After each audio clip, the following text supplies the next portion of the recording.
जय माता दी। मेरे सभी प्यारे दोस्तों, मैं लक्ष्मी शर्मा बड़ों को चरण स्पर्श, छोटों को प्यार और बराबर वालों को दिल से नमस्कार करती हूँ। सभी प्रेम से बोले भोलेनाथ की जय हो। आज आप सभी सुनेंगे महाशिव पुराण का 3रा अध्याय और इस अध्याय में सुनेंगे मुनियों को ब्रह्मा जी का उपदेश। वीडियो को लास्ट तक जरूर देखिएगा। व्यास जी बोले, सूत जी के ऐसा कहने पर उन समस्त ऋषियों ने कहा, हे महामुनि सूत जी, यदि आप हमें अद्भुत वेदांत सार महाशिव पुराण सुनाते तो बड़ी कृपा होती। मुनियों से ऐसा सुनकर शिव जी का स्मरण करते हुए सूत जी प्रसन्न होकर बोले, अच्छा तो अब आप लोग इस अनामय शिव पुराण को सुनिए, जो समस्त वेदों का सार है और जिसमें भक्ति, ज्ञान और वैराग्य तीनों का वर्णन है। हे ऋषियों, पूर्व समय में जब पुनः कल्पों का क्षय हो गया और उसके पश्चात जब इस कल्प का प्रादुर्भाव हुआ, तब सृष्टि संबंधी कार्य के आरंभ होने पर षष्ठ कुलीन अर्थात 6 कर्मों करने वाले उत्तम कुल के मुनियों में यह मतभेद उत्पन्न हो गया कि यह सबसे पर है या नहीं। तब इसके निर्णय के लिए वे लोग ब्रह्मा जी के पास गए।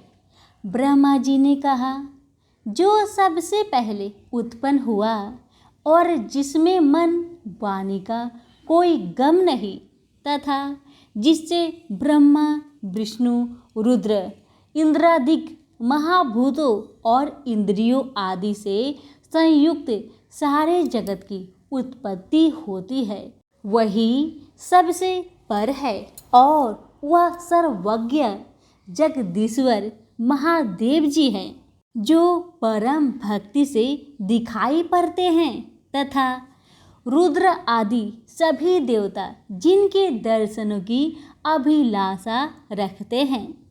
अधिक क्या कहूँ, शिव जी की भक्ति से संसार का जाल कट जाता है। उनके प्रसाद से भक्ति और भक्ति से ही उनके प्रसाद की प्राप्ति होती है। जैसे बीज से अंकुर और अंकुर से बीज की उत्पत्ति होती है। अतः हे ब्राह्मणों, आप लोग महादेव जी का प्रसाद पाने के लिए 1000 वर्ष का दीर्घ यज्ञ कीजिए, जिसमें शिव जी की कृपा से आपको साध्य और साधन का ज्ञान होगा।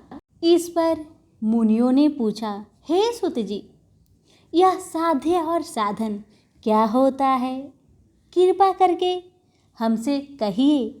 ब्रह्मा जी ने कहा, साध्य शिव पद है और साधन उनकी सेवा करना है, परंतु इसके लिए साधक को सर्वथा ही निष्पृह होना चाहिए। इस प्रकार वेद विधि से भगवान शिव की आराधना होती है, तब परमेश पद की प्राप्ति भी होती है और जो जैसा करता है उसे वैसा फल प्राप्त होता है।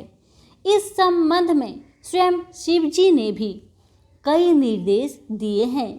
कानों से सुनना, वचन से कहना, मन से मनन करना भी एक महान साधन है, क्योंकि वे महेश्वर सर्वथा ही सुनने, कीर्तन करने और मनन करने योग्य है। अतः साध्य तक पहुँचना हो तो साधन में डट जाना ही आवश्यक है। प्रत्यक्ष का ही विश्वास होता है। अतः एवं बुद्धिमान को चाहिए कि पहले गुरु मुख से श्रवण कर कीर्तन और मनन द्वारा शिव योग को प्राप्त हो। संभव है कि साधन में पहले तो कुछ कलेश प्रतीत हो, परंतु पीछे आनंद मंगल ही प्राप्त होता है। सभी प्रेम से बोले हर हर महादेव, माता पार्वती की जय हो। यहीं पर हमारी महाशिव पुराण की तीसरा अध्याय समाप्त हुआ। धन्यवाद।